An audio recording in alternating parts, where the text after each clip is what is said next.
અને પરીક્ષિત રાજા ફરીથી પ્રશ્ન કરે છે કે આ હું સ્વર્ગનું અમૃત પીવું કે હું કથામૃત પીવું, આ બંનેમાં તફાવત શું?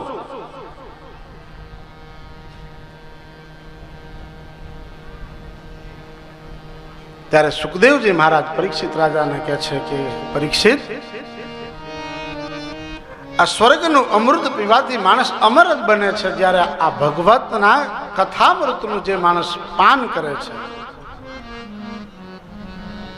એ પોતાના જીવનને ધન્ય બનાવે છે, પોતાના જીવનને સુધારી નાખે છે.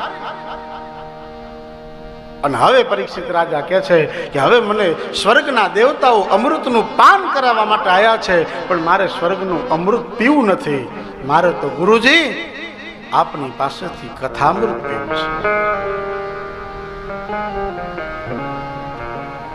બસ મને તમે અમૃતનું પાન કરાવો. અને 7 દિવસમાં જ્ઞાન અને વૈરાગ્યને જાગૃત કરી